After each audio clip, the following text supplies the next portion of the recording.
जय यीशु। आपका स्वागत है आपके चैनल पर। आशा है परमेश्वर की कृपा से आप सब अच्छे होंगे।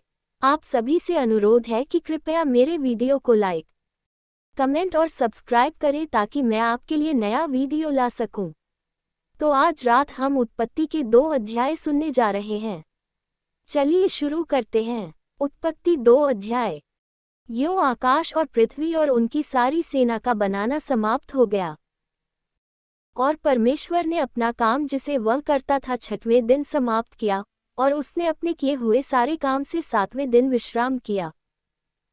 और परमेश्वर ने 7वें दिन को आशीष दी और पवित्र ठहराया, क्योंकि उसमें उसने अपनी सृष्टि की रचना के सारे काम से विश्राम लिया। आकाश और पृथ्वी की उत्पत्ति का वृतांत यह है कि वे उत्पन्न हुए, अर्थात जिस दिन यहोवा परमेश्वर ने पृथ्वी और आकाश को बनाया। तब मैदान का कोई पौधा भूमि पर न था, और न मैदान में छोटा पेड़ उगा था, क्योंकि यहोवा परमेश्वर ने पृथ्वी पर जल नहीं बरसाया था, और भूमि पर खेती करने के लिए मनुष्य भी नहीं था। तो भी कोहरा पृथ्वी से उठता था, जिससे सारी भूमि सिंच जाती थी। तब यहोवा परमेश्वर ने आदम को भूमि की मिट्टी से रचा, और उसके नथनों में जीवन का श्वास फूंक दिया, और आदम जीवित प्राणी बन गया। और यहोवा परमेश्वर ने पूर्व की ओर आदन देश में एक वाटिका लगाई, और वहां आदम को जिसे उसने रचा था रख दिया।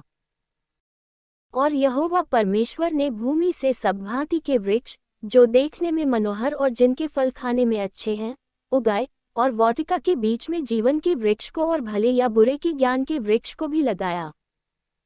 और उस वाटिका को सींचने के लिए एक महानदी अदन से निकली, और वहां से आगे बहकर 4 धाराओं में बंट गई।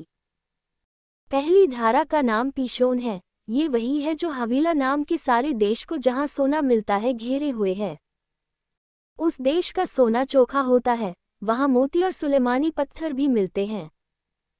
और दूसरी नदी का नाम गीहोन है। ये वही है जो कुश के सारे देश को घेरे हुए है।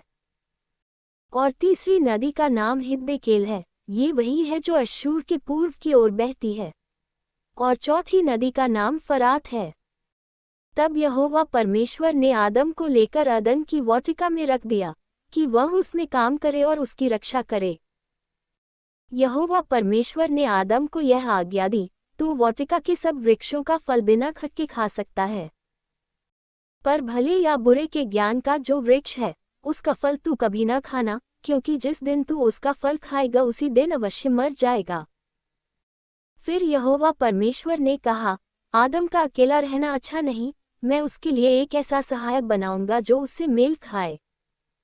और यहोवा परमेश्वर भूमि में से सब जाति के बनेले पशुओं और आकाश के सब भांति के पक्षियों को रचकर आदम के पास ले आया, कि देखे कि वह उनका क्या क्या नाम रखता है।